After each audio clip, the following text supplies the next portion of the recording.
Ready to hit the pause button on your parenting fails? Ready to feel better about your parenting? Welcome to Parenting Pause, the podcast, where all of you is welcome. Enjoy our new format, offering you weekly inspirations to support you in being the parent you want to be. I'm Leslie Potter, the founder of the Purejoy Way, a mother, a parent coach, and a fellow traveler on this journey to wake up in our parenting. And I believe together we can make this a better world for ourselves and our kiddos. Hello, lovies. In my parenting, I had this grand fantasy, as I like to say, that because I had read all the books and done all the spiritual work and, really felt that I had worked on myself, that I could really show up as that parent I wanted to be.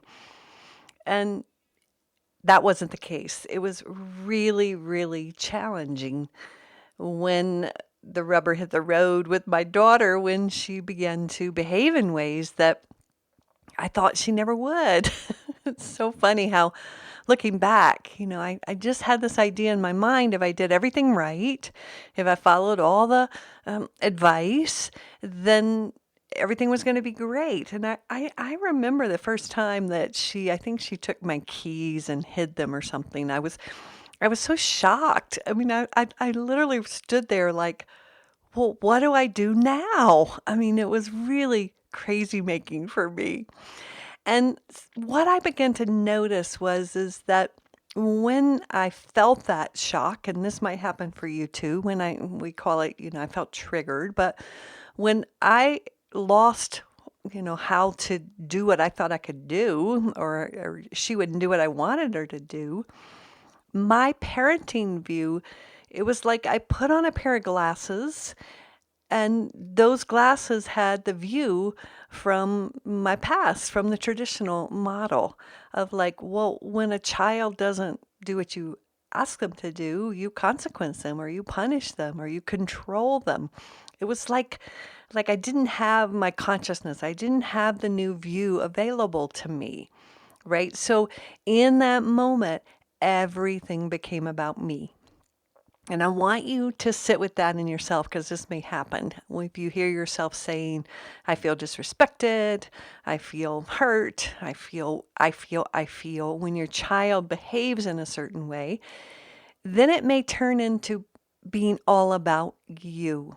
And once it became all about me, I wasn't able to hold my conscious view that I knew that I wanted to, that this was about my daughter, right? My daughter was expressing something through her behavior.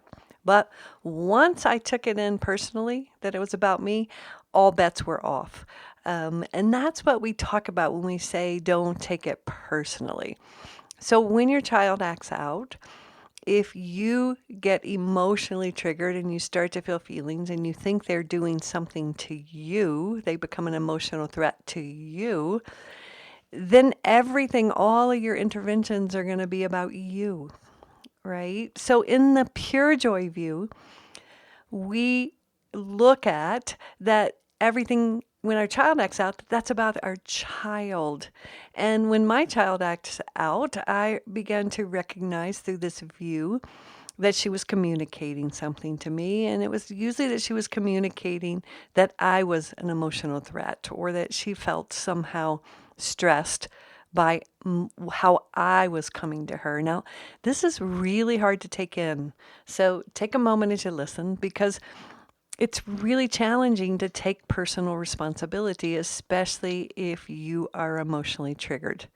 Because if you're emotionally triggered, usually you're going to go back into a younger part of yourself, and you're going to want to blame the external. You're going to want to blame your child for causing your behavior. And it's not true. But from that trigger place, that's the view that you're going to see out of. Those are the glasses.